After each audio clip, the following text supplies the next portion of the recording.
Atlantic seaboard, one fine morning in 1943, an imposing force of American naval air power proceeds to an important rendezvous. This force is the aircraft complement of a new carrier: fighters, dive bombers, torpedo bombers. With the air group commander leading everyone, they're flying out to sea to join the ship which will be their floating home and fighting base. He is one of many carriers which the American people have built since Pearl Harbor to destroy the enemy in his own part of the world, far away. And there now is our base, powerful and serene. In honor of all American aircraft carriers, let us call her the Fighting Lady.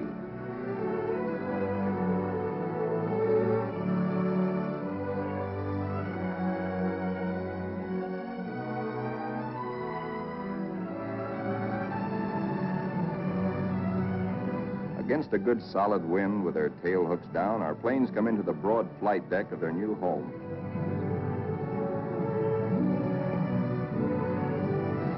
In case the plane's hook fails to catch the arresting gear, there's a series of stout wire barriers. Number one man on the flight deck just now is the LSO, the landing signal officer, always a flyer himself. Like all aviators, he'd much rather be flying. Come on in and sit down. The plane is out of the groove and he waves it off. Come around another time, pilot, and we'll take you aboard.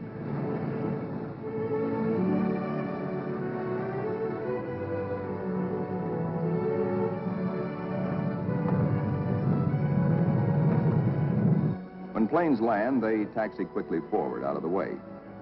Later, they'll have to be shifted to the stern and rearranged in proper position for takeoff. This is called respotting the deck. Here is our skipper, Jocko, a veteran Navy flyer. Annapolis, 1917. He is not impressed by our earnest efforts, nor the flight deck control officers. The skipper calls all hands together and gives us a piece of his mind. We'll never be ready for combat unless you flight deck crews learn right now to work as a team. Don't you men realize that before long we'll be in dangerous waters? That's too slow. Bear a hand.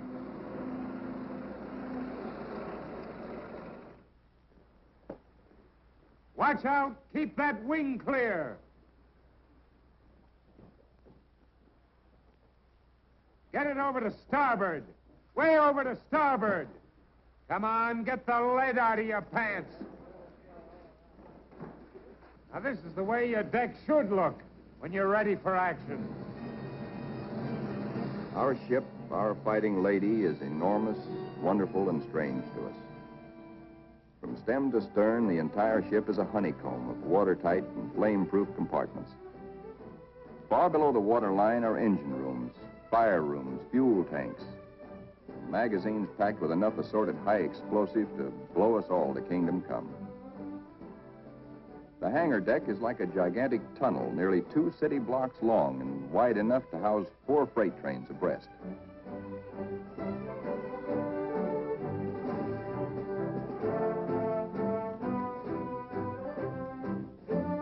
It'll take us a week, a month maybe, to learn our way around. These new surroundings are as mysterious to us as they are cold and impersonal. Our Fighting Lady is like a huge floating cave, noisy and uncomfortable.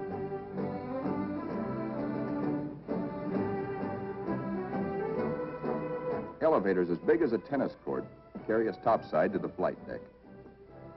The great superstructure rising amidships is called the island. This is truly the ship's nerve center, its fighting brain. 85% of us who make up the Fighting Lady's family are volunteers in this war and have never been to sea before. We learned our jobs theoretically in intensive training ashore. A very short while ago, we were high school boys and college kids, or bank clerks, or farm hands, or factory workers. Now we are blue jackets and Marines, all members of a naval combat team nearly 3,000 strong.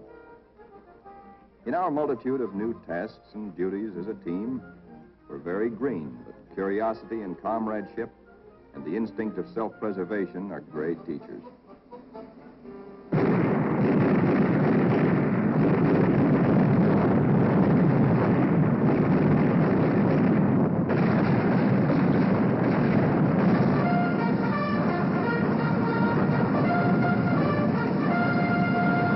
Some of us have to master the delicate and complicated instruments which control the fire of our 5-inch batteries, the guns that must defend the Fighting Lady when enemy dive bombers and torpedo planes attack.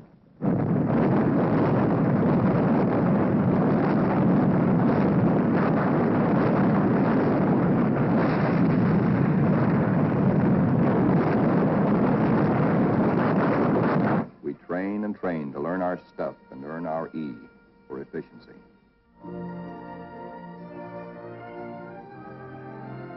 The Fighting Lady's destination is still a closely guarded secret. No one can hide the fact that we are entering tropical waters. Our ship seems more friendly and comfortable now. We greenhorns feel that a suntan will at least make us look like fighting sailors. Even our mascot, Scrappy, has been at sea longer than most of us.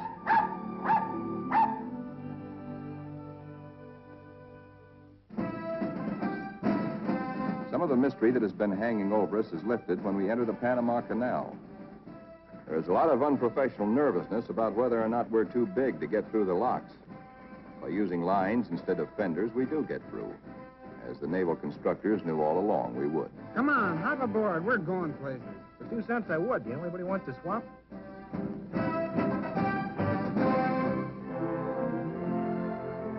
Now we stand out into the Pacific, and life aboard settles down into monotony.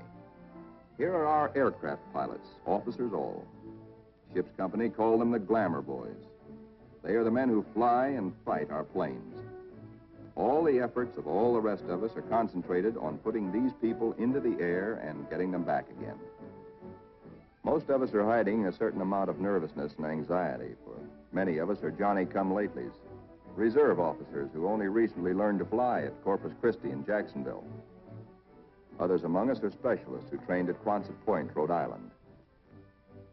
Reserves are called by the regulars, in a friendly way, 90-day wonders. In return, the Annapolis regulars are called the trade school boys. But whether Quonset or Annapolis, all are bound together in the fraternity, the close fellowship of Navy men.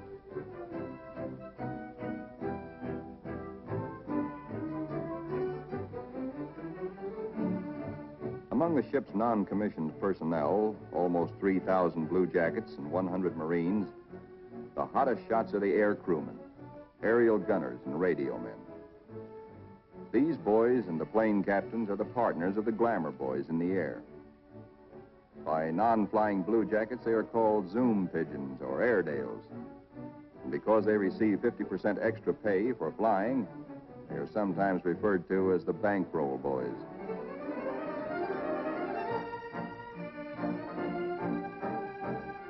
Everybody aboard ship backs up the flying group. This requires the efforts of all manner of people. Many of the jobs are far from glamorous. All the little tasks and services you find along Main Street must be performed by some members of our carrier's crew. For though the Fighting Lady is a powerful ship of war, she is also a sizable American community, whose population must be supplied with all the necessities and some of the comforts of home. Doc Sorensen, the pharmacist's mate, is just like a village druggist. And next door is our hospital called Sick Bay. It has only a few patients now, but soon it is to be filled with our wounded. Men like these who perform the humble jobs that make life aboard a fighting carrier more bearable, the barbers and the cobblers, are seldom mentioned in communiques. They all have a place in our fighting team. Weeks pass. Now we are far out into the Pacific, which is a very considerable body of water. Monotony shuts down on us between our duties. Guessing where we're bound is still our chief pastime.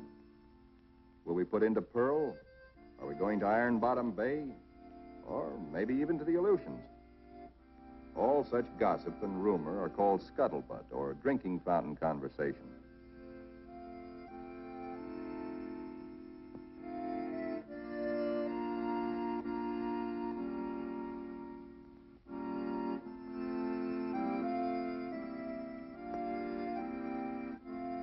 Throughout the ship, men get together in little groups to take refuge from the heavy burden of waiting for something to happen.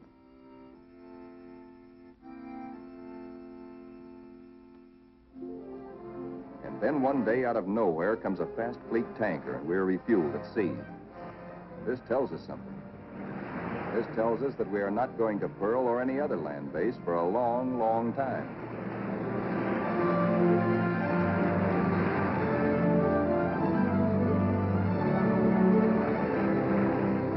Besides our skipper, we have an admiral aboard, a sea dog who's been a naval flyer for nearly 20 years. Until now, only these officers have known where we are to go.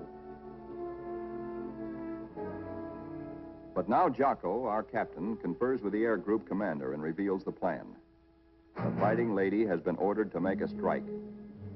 She will pass through waters where no carrier task force has ventured since the bloody Battle of Midway. Remember, this is 1943, long before we took the Marshall Islands.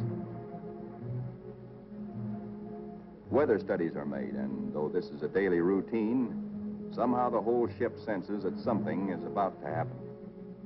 Even before the news is broadcast to all of us, there's a new tension and atmosphere of expectancy.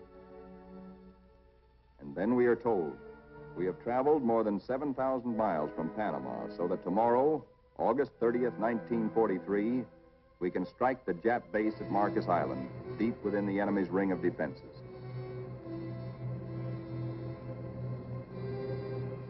The evening before our first strike, the air group commander briefs all his pilots with maps and the model of our target. We are sticking out our necks to within 1,000 miles of Tokyo to divert the Japs' attention from other American activities far south and east of Marcus. Those of us who have never before been in battle, that's most of us, ask a lot of questions of those who have seen action. See gunners. Don't break off until you're practically on the same course and right astern of the enemy. Then push over fast. Outwardly, we try to seem composed and cheerful, but a lot's going on inside our minds. We question our most inner selves. What'll it be like? How'll we take it? Will we do all right? This is the night when a lot of boys write one more letter home.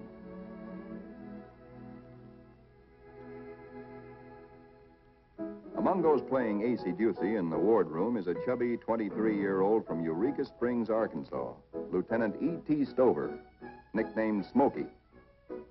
That's he sitting on the far right. Having flown 50 missions at Guadalcanal, Smokey has been ordered to take a rest. He'd much rather be flying. Before dark on the eve of battle, our planes are loaded with bombs and gas. So that each plane will be in its precise position for a speedy takeoff, we spot and respot our deck.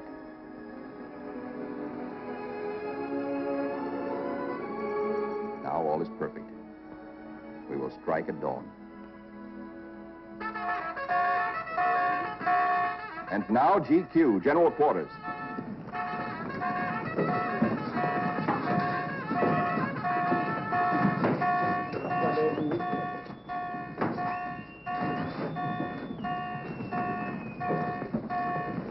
Every man on the ship goes to his battle station, his special place on the fighting team. George, the barber, will pass ammunition. Leo, the baker, will be a sky lookout. Frank, the tailor, is assigned to a first aid station. Pilots are in their ready rooms. Each squadron, fighter, bomber, torpedo bomber, assemble separately. Flyers get into their flight gear and receive last-minute data and instructions.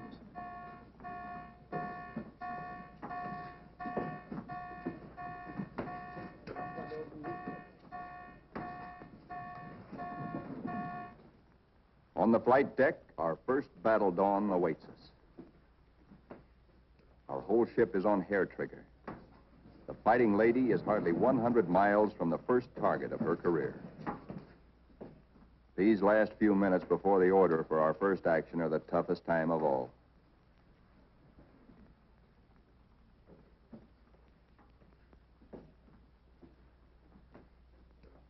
A wise man once said, "War is mostly waiting."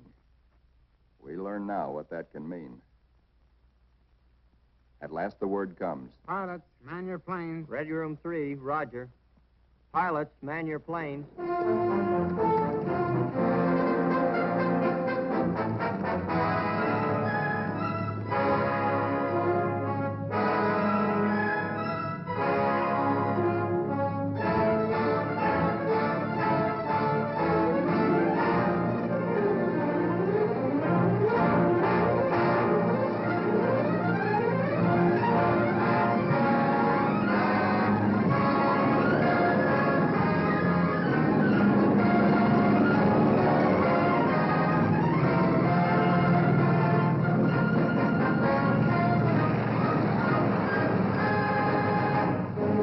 The fighters take off first to form cover aloft for the other squadrons.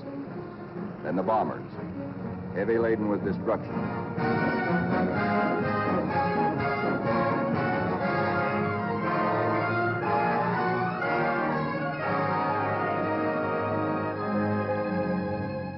The sun has risen now, and our escorts are alert for enemy submarines.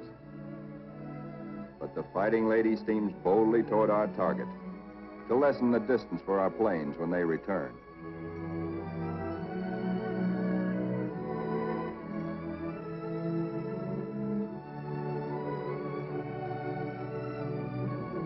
The radio plotting room is the electric eye and ear by which the Fighting Lady detects and keeps tab on all planes and ships for miles around us.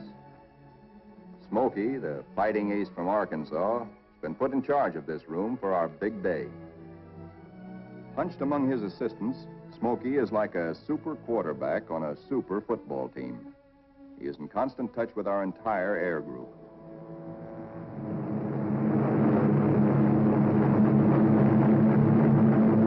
As our first fighters race in toward Marcus Island, they stay low, hoping to escape detection by the enemy's radar.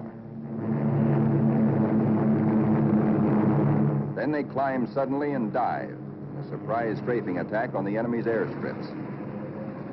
These red balls floating up at us so lazily are anti-aircraft fire. There is 3 times as much of it coming up at us as we can see, because only 1 shell in 3 is a tracer. What look like fiery pollywogs are tracers from our own wing guns. The Ack-Ack is much heavier than expected, but through it we go to knock out enemy bombers on the ground. All through these battle pictures, realize that we are looking straight down our own gun barrels. These pictures are taken automatically by the same mechanism that operates the guns. Pictures even shake with the gun's recoil. Our eye is now the very eye of our fighting airplane.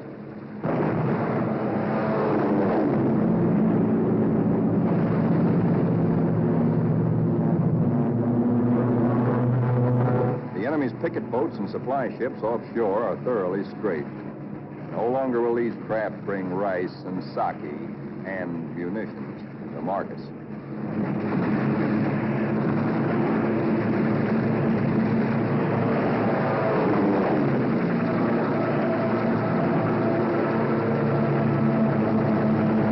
Our bombers, flying higher, see the island beginning to burn. A moment ago, it looked like a little jade trinket in a cobalt sea.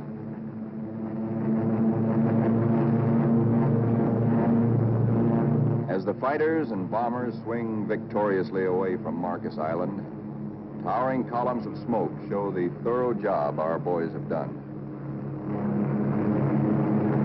Back aboard ship, Smokey is tracking the flyers with care to be sure that none is missing and that no enemy planes are trying to follow them out to our Fighting Lady.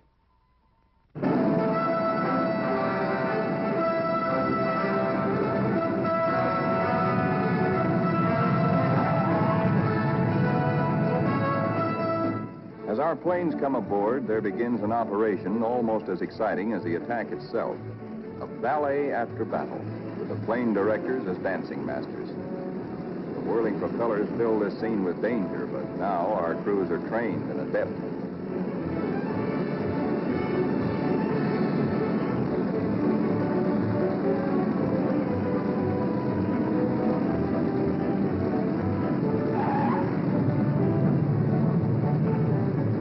Landing signal officer performs an eloquent adagio on the Fighting Lady's stern. Warning to the rest of the cast to stay off stage until a limping member can be led out of the way.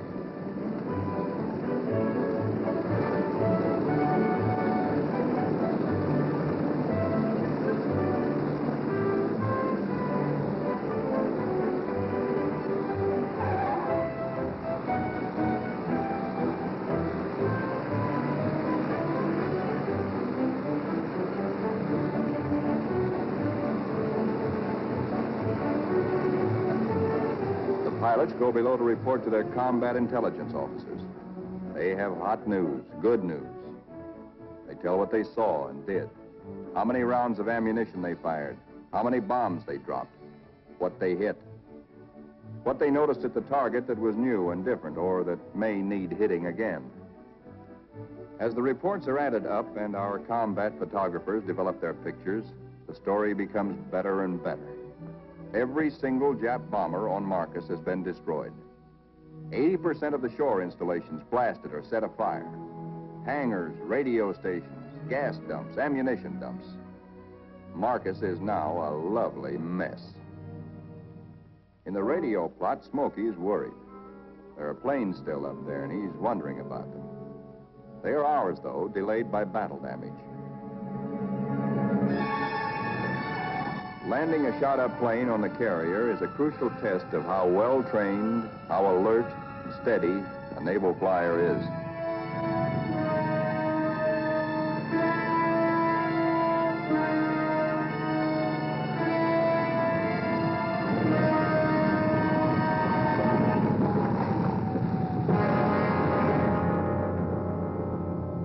The Fighting Lady now has met her enemy.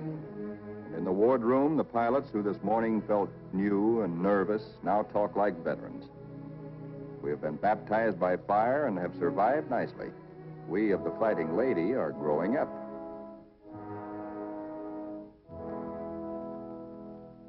The admiral of our task force knows the overall strategy of the whole Pacific campaign. To smash straight through Japan's outer network of islands, to recapture the Philippines and land on the mainland of Asia. Thus, we will deny Japan supplies from Malaya and the Dutch East Indies and leave her far-flung island garrisons marooned. Then we will reach out and really help our ally, China. Months after Marcus, this campaign is well started. Our carrier task forces have been in many battles. And now, early in 1944, the Fighting Lady's target is Kwajalein, the Marshall Islands. These are Jap Zeros. Fighter screen being pierced by our planes and planes from 8 other carriers, preparatory to strafing Kwajalein and bombing it apart.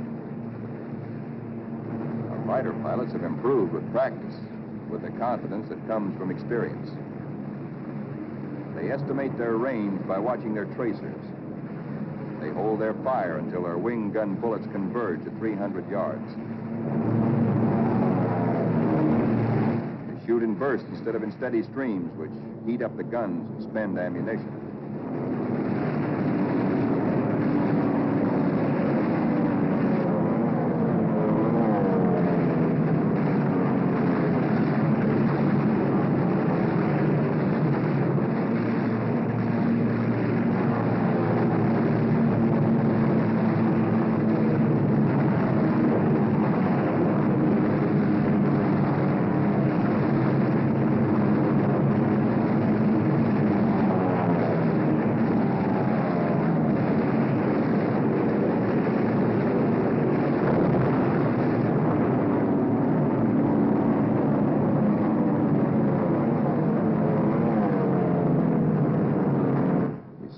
Kwajalein burning, very satisfactory.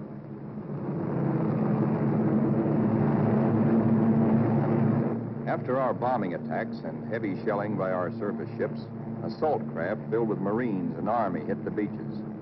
And very soon after that, Kwajalein is ours.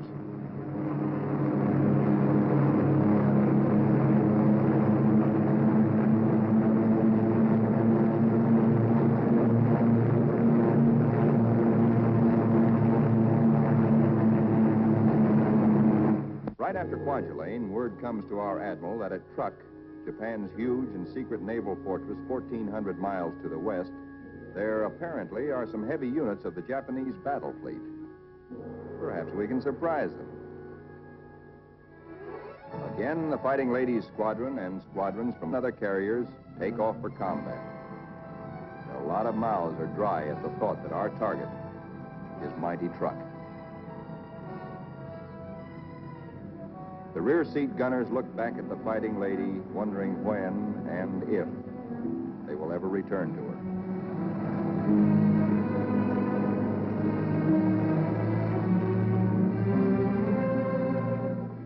that we know about Truck, we know from a few photographs taken by some nervy Marines on reconnaissance just 18 days ago.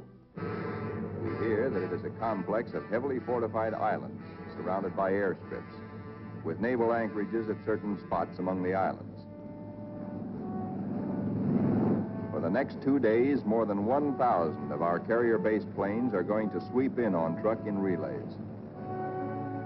The planes appear to float gently off our bow. Actually, their airspeed is a good 70 knots. Diving in on Truck, we again turn on our guns and their synchronized cameras. Truck's defenders are aloft and we smack them hard.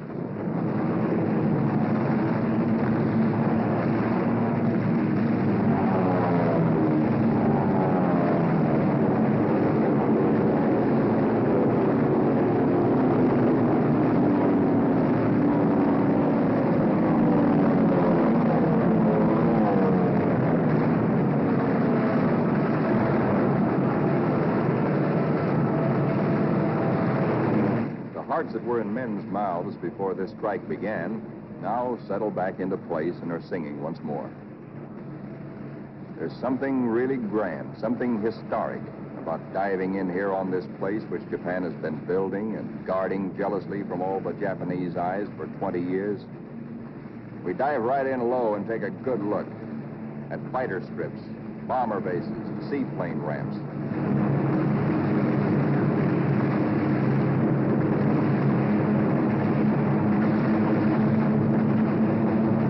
In an almost vertical dive, the pilot may black out or go blind for a moment when he pulls up and out at the bottom. But the camera won't black out. It cannot see the landing of our own bomb, for we'll be up and away before that reaches the target. But it records the hits of other planes ahead of us.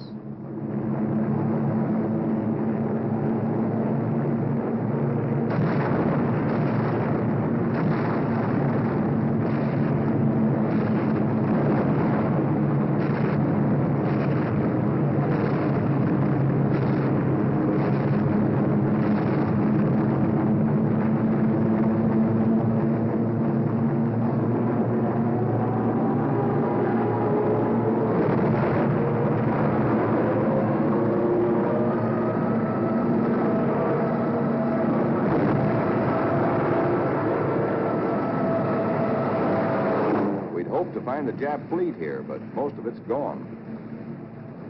Some lingering ships, including some of their fast fleet tankers, we find hiding in sheltered coves.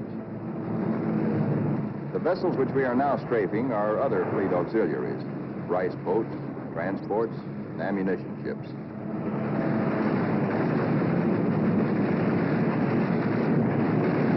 With bursts of 50 caliber incendiaries and armor-piercing slugs, we set them on fire, rip them open, often wide enough to sink.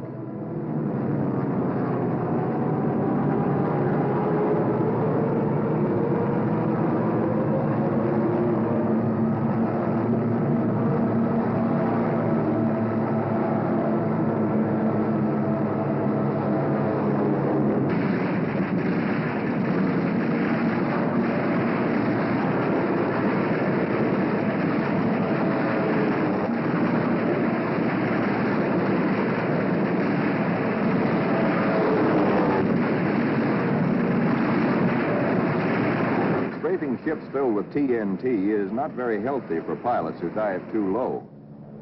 But it's hard to tell who's carrying what until the big bang comes.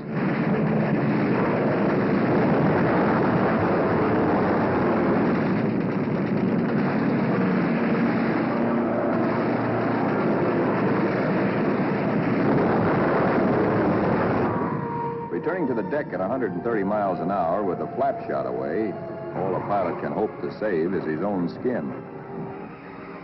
Here comes our new air group commander. He's had a bit of trouble. His windshield is blotted with blood, and he has to feel his way aboard. Strafing at low altitude, he took a 40-millimeter anti-aircraft burst right in the face. More than 200 wounds, and his plane a sieve. But he'll live to fly again.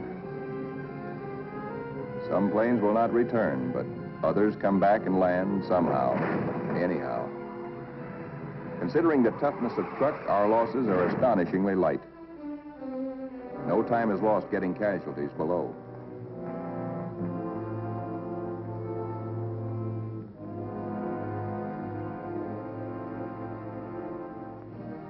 It's a long way from Truk to our secret rendezvous in the Marshall Islands. Someday it can be told just where this is. Actually, it is a magnificent new fleet anchorage, an advanced naval base, which we have taken from the Japs and made secure. Now, for the first time, we, who have been operating as separate, relatively small task forces, see assembled the enormous mass of naval power. Over 1 million tons of American fighting steel. New carriers, new battleships, new cruisers and fleet auxiliaries in an amount which Japan could never conceive, let alone produce.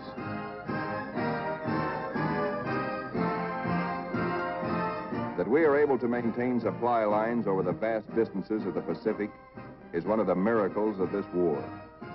In the comforting presence of so much power, we relax and refresh our battle-strained nerves. Pushing my head under. Hey, Benny, when you going to die? Who taught you to swim? Hey!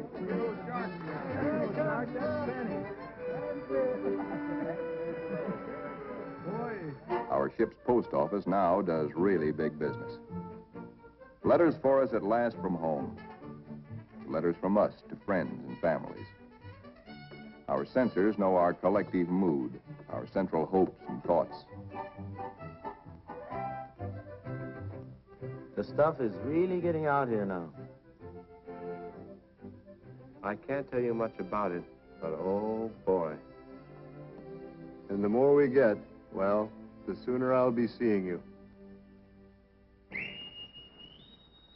All hands are called together. Our old skipper, Jocko, has been promoted admiral. Our new one's name is Dixie. Men, as soon as I finish talking, we are getting underway. Our Fighting Lady is now part of what is designated Task Force 58. As you know, our final destination is a place called Tokyo. We'll have to fight hard to get there, but when we drop our hook at Yokohama, I'm going to throw a party. All hands are cordially invited.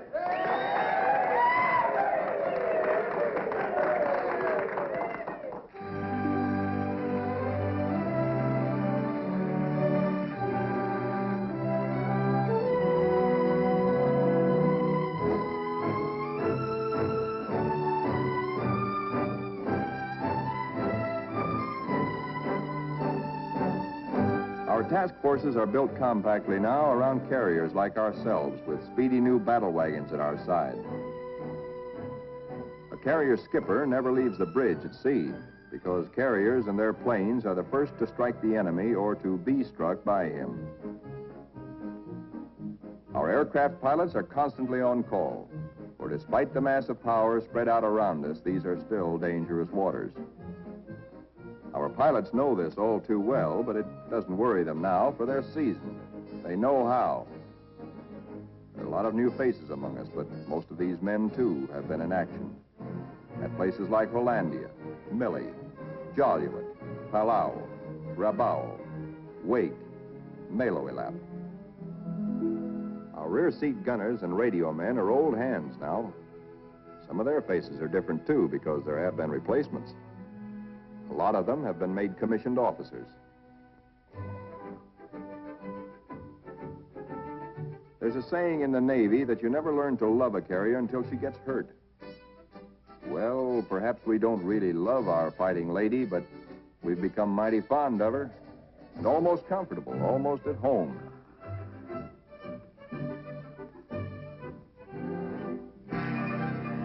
Occasionally, our shipboard movies bring us that one thing we crave the most, one touch of something utterly American, one deep breath of home.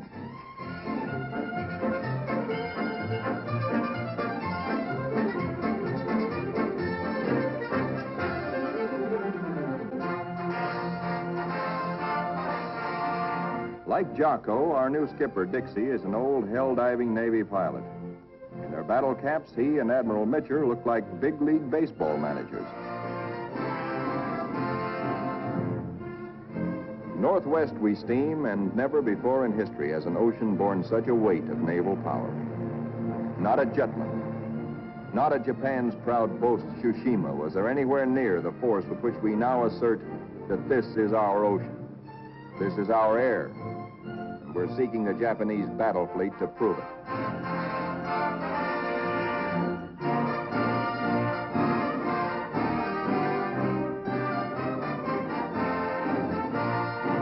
With our cruisers and our biggest new battle wagons present, we are strong enough to hope, really to hope, that we may provoke the Japanese fleet into accepting a fight.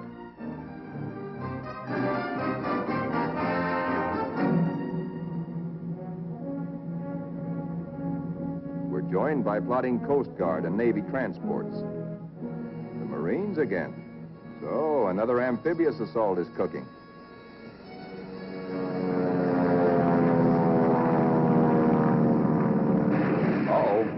Our patrols have spotted an enemy search plane and are after her. She's a big bird. A 20-ton, four-motored Kawanishi seaplane, the kind we call Emily's.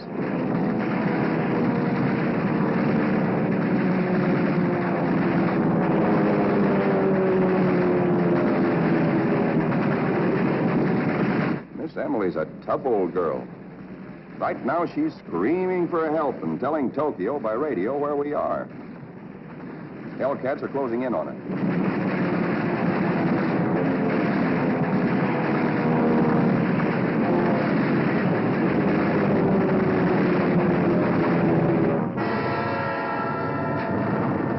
So long, Emily.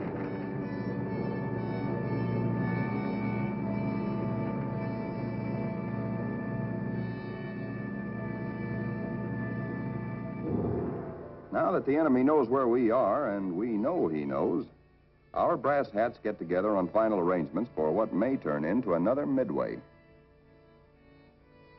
Our objective, first of many in our drive through to the Philippines and China, will be the Marianas. In battles just ahead of us, we are to make good use of a multitude of weapons, special devices, and techniques which have been evolved through the 30 years since the U.S. Navy first took to the air.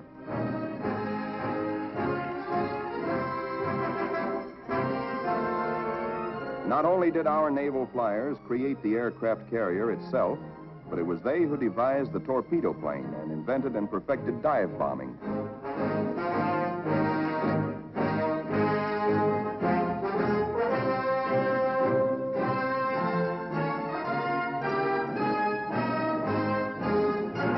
Disposed about our flight decks so that planes can be quickly armed are all manner of death-dealing objects. 500, 1,000, and 2,000-pound bombs. We have torpedoes and incendiaries, and a kind of anti-personnel bombs we call daisy cutters.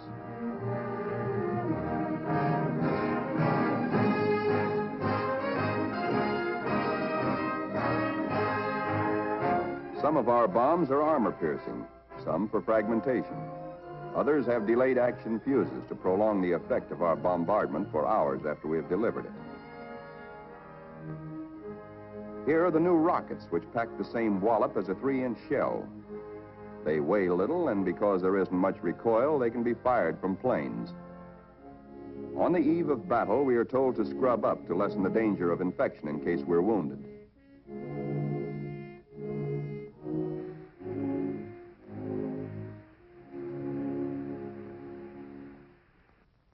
As well as our bodies, most of us prepare our souls.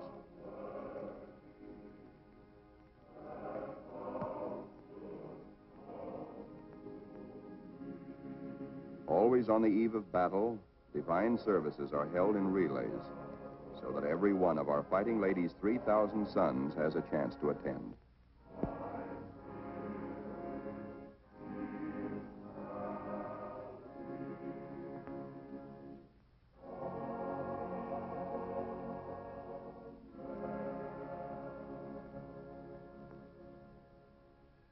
As the eve before battle lengthens, there is the usual waiting. Again, we're reminded that war is mostly waiting.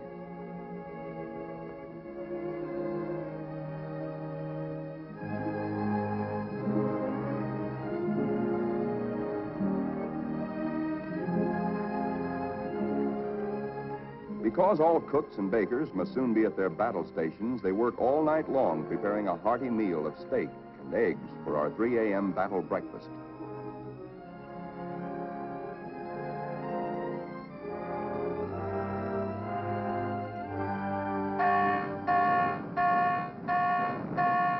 We are being attacked.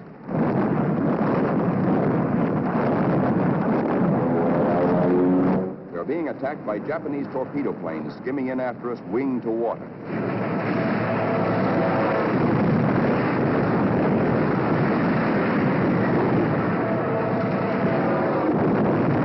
All they want is one hit on our flight deck. We have nearly 90 planes fueled and loaded with bombs, ready for the takeoff.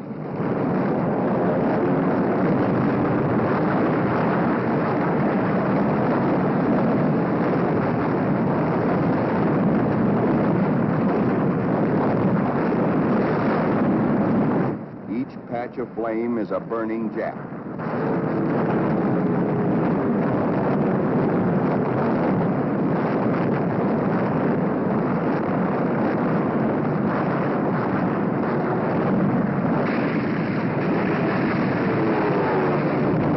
In this surprise attack, 19 Japs are polished off by our ship's batteries.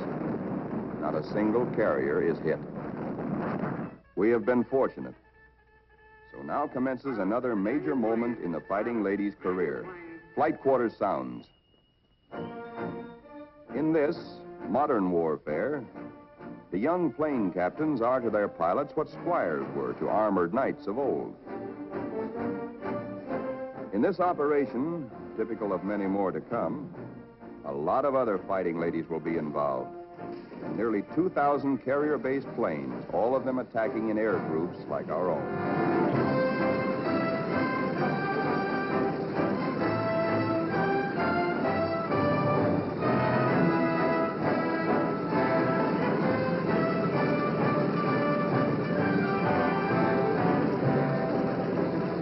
From now on, we tighten our belts and steady our hands as our Navy makes progressively bigger attacks nearer and nearer the heart of Japan.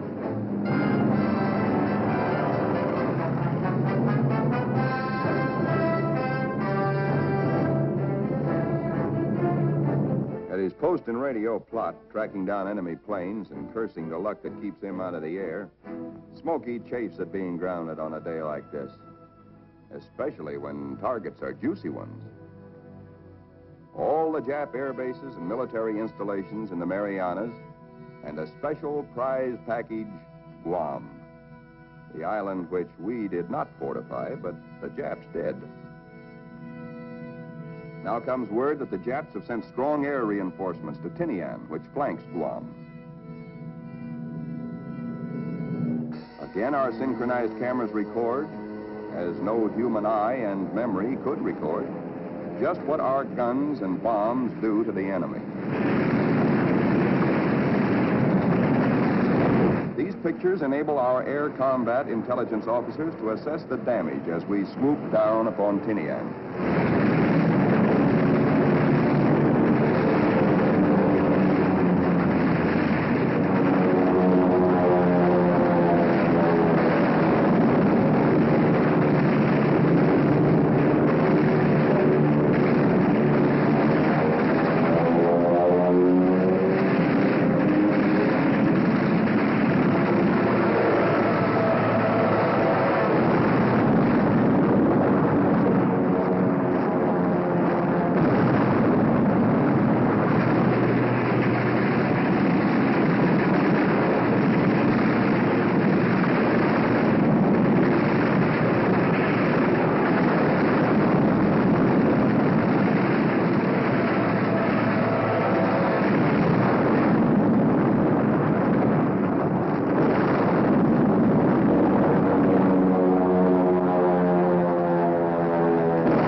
While our planes return for more fuel and ammunition, the surface vessels take over.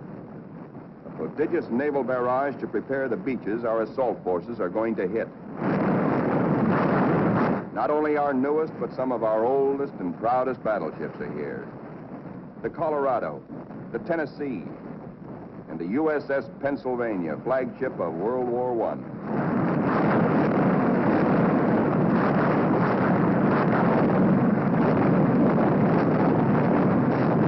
Winging home to the Fighting Lady, several of our planes, crippled, make a game attempt to land. Now is when the landing signal officer must judge not only the speed, but estimate the battle damage of planes like these.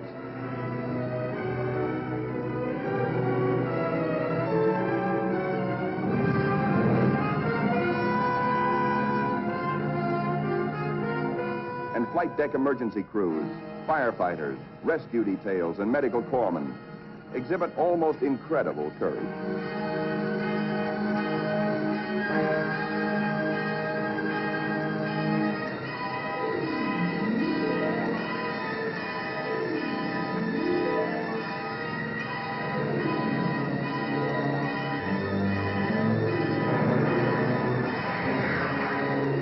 The pilot of a torpedo plane has been unable to release his load of incendiaries. Burning thermite is spilling out at incandescent heat. In the plane's tanks remain about 75 gallons of high-octane gas. The men who brave this danger to save pilot and crew deserve every citation they get.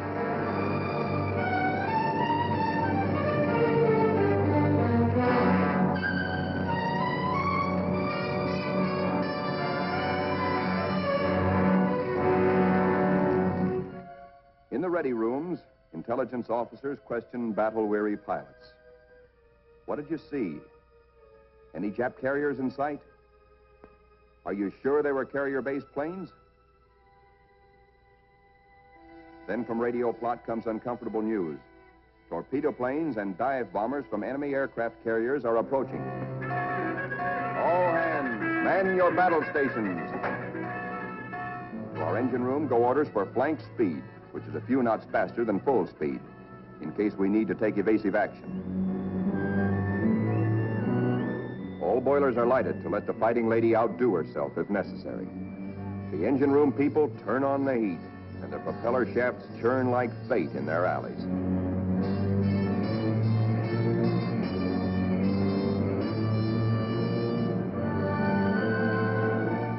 The Fighting Lady leaps through the sea on her guard.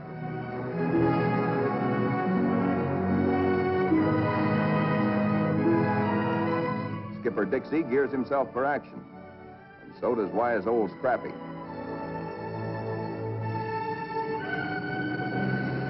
And now, here they come.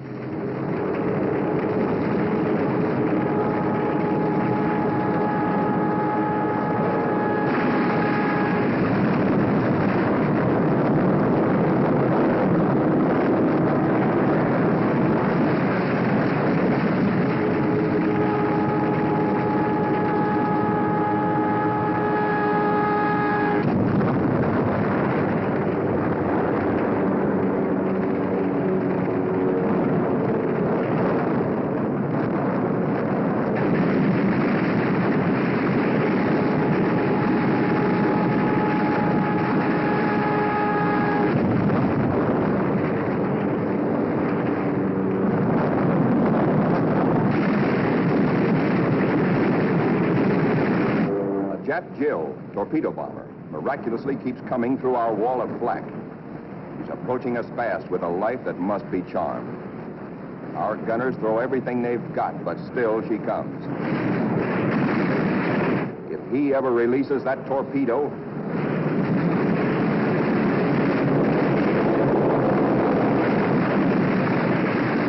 She missed us. Either the pilot was already dead or his release gear jammed. Smokey, the pride of Arkansas, hears about that one, he almost takes off. Now our reconnaissance has spotted the Japanese task forces. This is the moment we've been fighting and praying for. Every plane that can fly and every qualified pilot is ordered into the air. At last, Smokey gets his chance to fly again. Pilots, man your planes. Pilots, man your planes.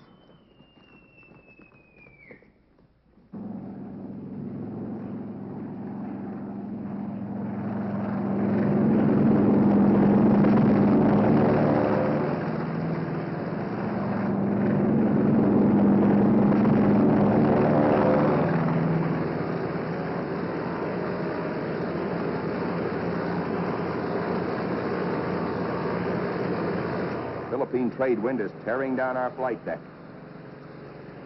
Our planes strain forward to rise into it. Our entire air group thunders out behind the group commander.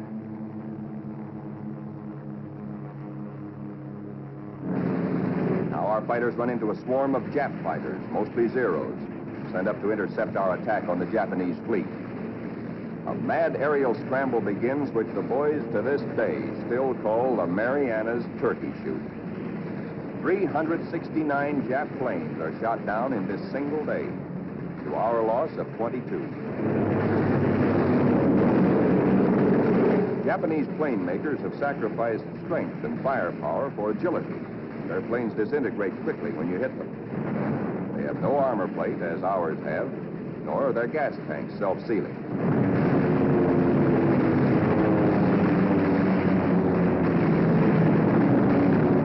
Little monkeys are fancy flyers. They think aerobatics can win dogfights, whereas we believe in smooth flying and careful shooting.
Now, at last, through a late afternoon haze from high altitude, our air combat group sights the Imperial Japanese battle fleet.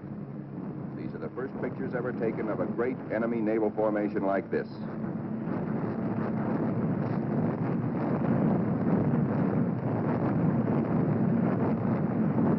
There it is, that Imperial fleet, crawling around below us in violent evasive action.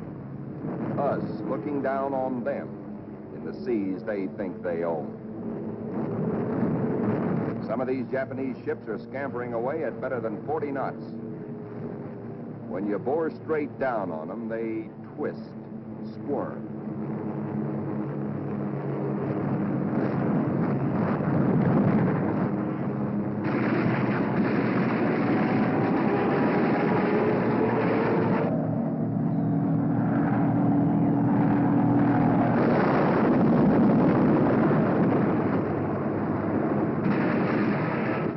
A big destroyer at the bow, hoping to shoot out his bridge. And he shoots back plenty.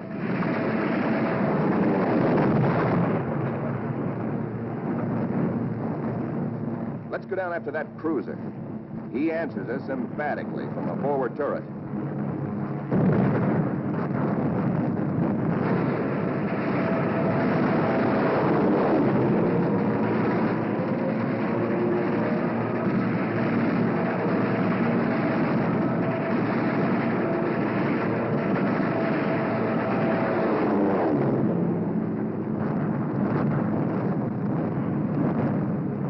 A 25,000-ton Jap carrier of the Hayataka class is going to get it.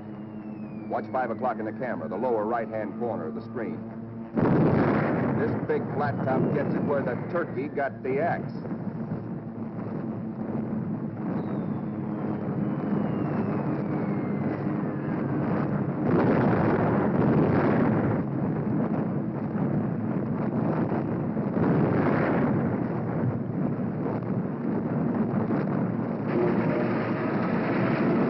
touch off some of these babies.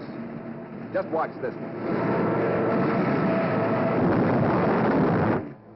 And now we come home from the Battle of the Philippine Sea.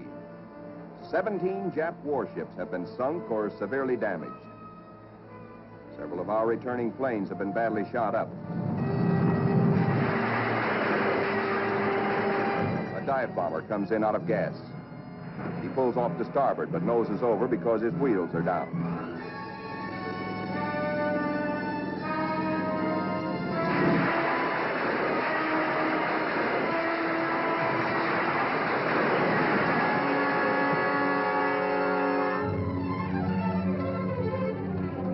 This pilot has 73 holes in his plane, and his leg almost shot away.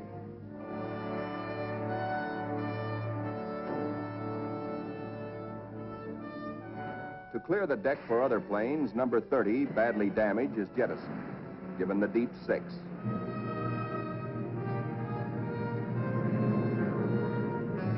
Watch carefully. This man's controls are all but shot away.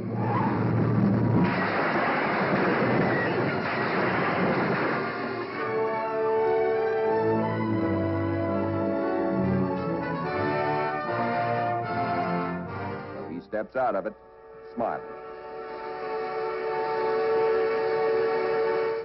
And now it is time to paint up the scores. On this fine morning, just a year after being commissioned, the Fighting Lady is beginning to look like a stamp album.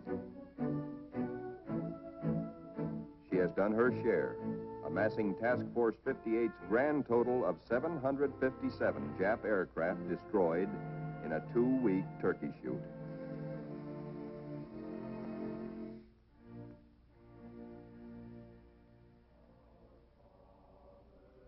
But there's another score to add up. Our own casualties. Quite a few faces are no longer with us on the Fighting Lady. Among them, Lieutenant Commander Upson, skipper of our torpedo squadron. Lieutenant Pappy Condit. Lieutenant John Meehan. And that fightingest gentleman, Lieutenant Smokey Stover. Yes, Smokey's missing too.